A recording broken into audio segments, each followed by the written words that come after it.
Cerita Jumat Kliwon kali ini datang dari akun Twitter @mika0619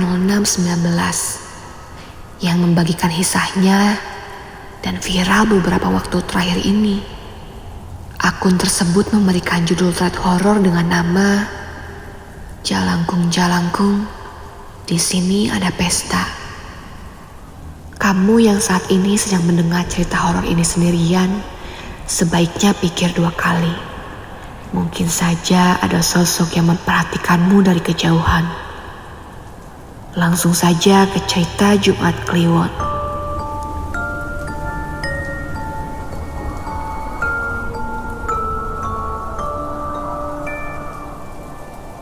Jangan nonton video ini sendirian.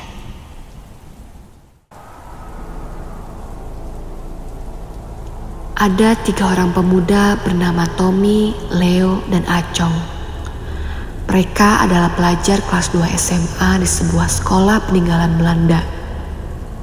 Sekolah mereka berseberangan persis dengan rumah sakit besar yang juga peninggalan zaman Belanda pada saat itu.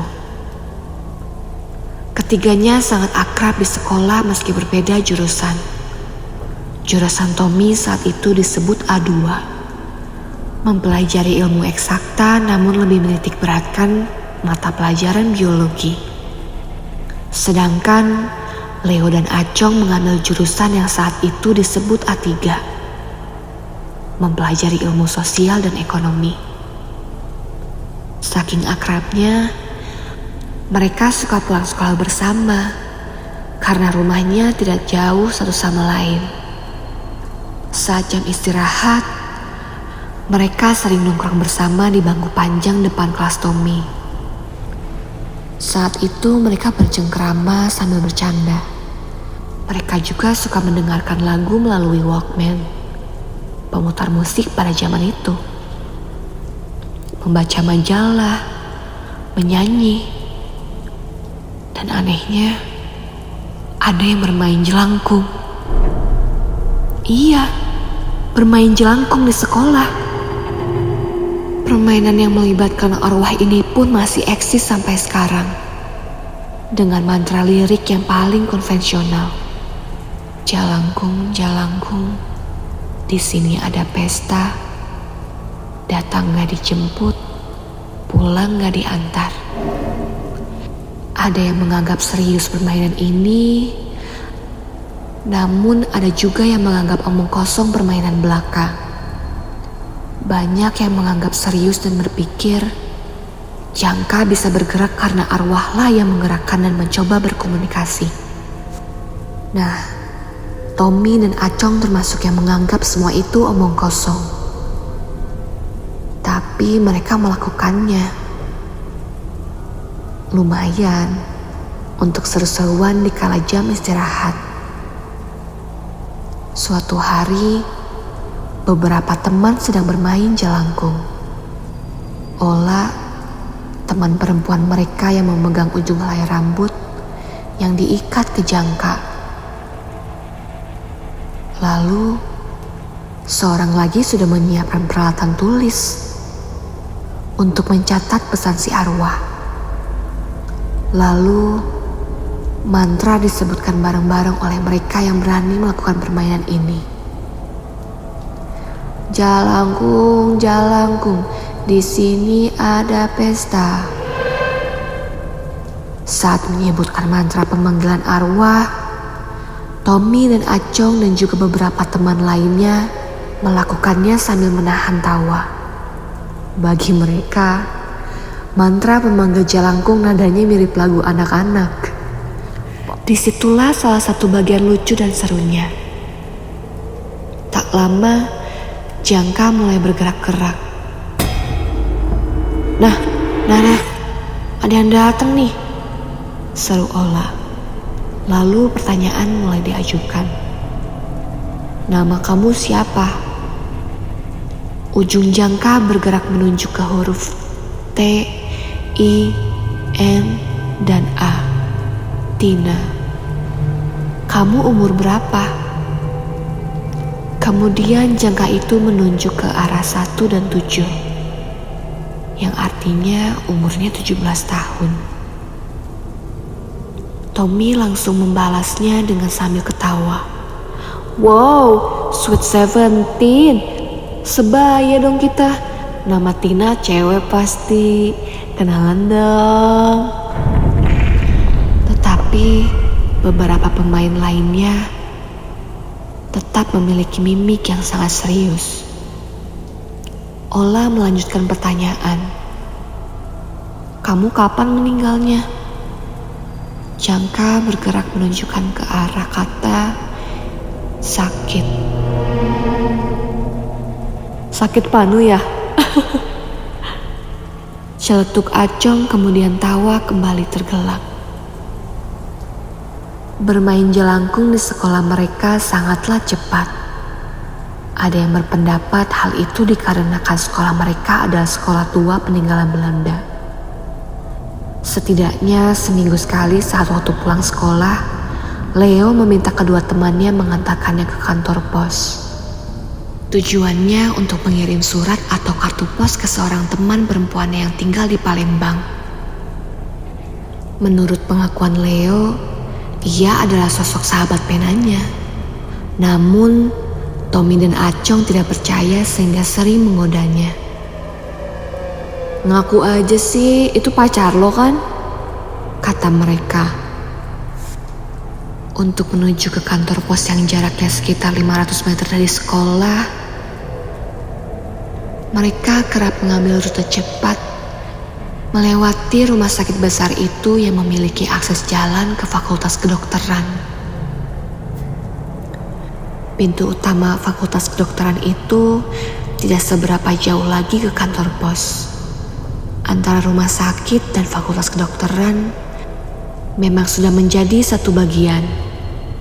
Berdasarkan informasi dari mulut ke mulut, konon para calon mahasiswa kedokteran di saat masa ospek harus mengambil nomor atau nama yang dipasang di ujung kaki jenazah di kamar mayat rumah sakit itu.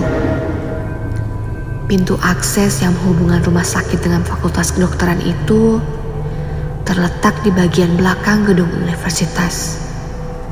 Pada hari Senin, seragam sekolah mereka adalah putih-putih, mirip seragam perawat. Terbesit dalam benak Acong menuju ke kantor pos dengan melewati kamar mayat. Tesnya yuk, kita sekarang harus lewat kamar mayat. Tantang Acong. Ayolah, siapa takut? Sahut Tommy. Ogah ah, sahut Leo berbeda dengan kedua temannya. Ah, payah loh, cela Acong kepada Leo. Akhirnya Tommy dan Acong pisah jalan dengan Leo. Leo lurus ke arah akses pintu Fakultas Kedokteran, sedangkan mereka berdua melanjutkan perjalanannya ke arah kamar mayat. Sekitar 5 meter dari pintu kamar mayat, bau tak sedap sudah terhirup dari penciuman mereka. Mereka berdua langsung menutup hidungnya. Rumah sakit itu terkenal sebagai tempat di mana mayat-mayat korban pembunuhan, kecelakaan, atau mayat-mayat tanpa identitas disimpan sampai tempo lama tertentu. Di depan pintu kamar mayat terdapat semacam papan pengumuman yang mirip mading. Tommy dan Acong menghampiri papan pengumuman itu. Ternyata itu untuk memajang foto mayat-mayat yang tidak beridentitas. Di bagian atas terdapat tulisan, apakah Anda mengenali mereka? Tommy dan Acong langsung melihat foto-foto mayat itu. Buset Tom, ini orang hancur 3 bagian. Kata Acong saat melihat satu foto dengan tubuhnya hancur. Di bagian dekat leher, lalu di bagian bawah antara kemaluan dengan paha. Bergidik juga mereka dibuatnya. Ada keterangan di bawah foto itu bahwa mayat itu terlindas kereta berjenis kelamin perempuan Umur diperkirakan 30-an. Foto-foto mayat lainnya juga tidak kalah mengenaskan. Tommy dan Acong melanjutkan jalan mereka, masuk ke dalam kamar mayat itu. Mereka melihat petugas keamanan sedang membantu petugas kamar mayat memindahkan sesosok mayat lelaki. Mayat itu tidak mengenakan penutup tubuh sehelai benang pun. Telanjang. Tubuhnya terlihat dekil. Mungkin itu mayat seorang tunawisma. Para petugas terlihat begitu santainya menangani mayat itu. Sambil saling bercerita diselingi tawa kecil di antara mereka. Pasti mereka sudah terbiasa dengan kondisi demikian. Lain halnya dengan Tommy dan Acong. Sebenarnya mereka cukup tegang. Dari depan kamar mayat yang juga nampak banyak kurung batang bertumbukan begitu saja. Begitu mereka keluar dari kamar mayat, keduanya merasa lega. Kita nggak ditegur satpam karena disangka perawat kali ya? Seragam kita putih-putih soalnya. Tommy menduga. Sepertinya sih gitu deh. Acong pun setuju.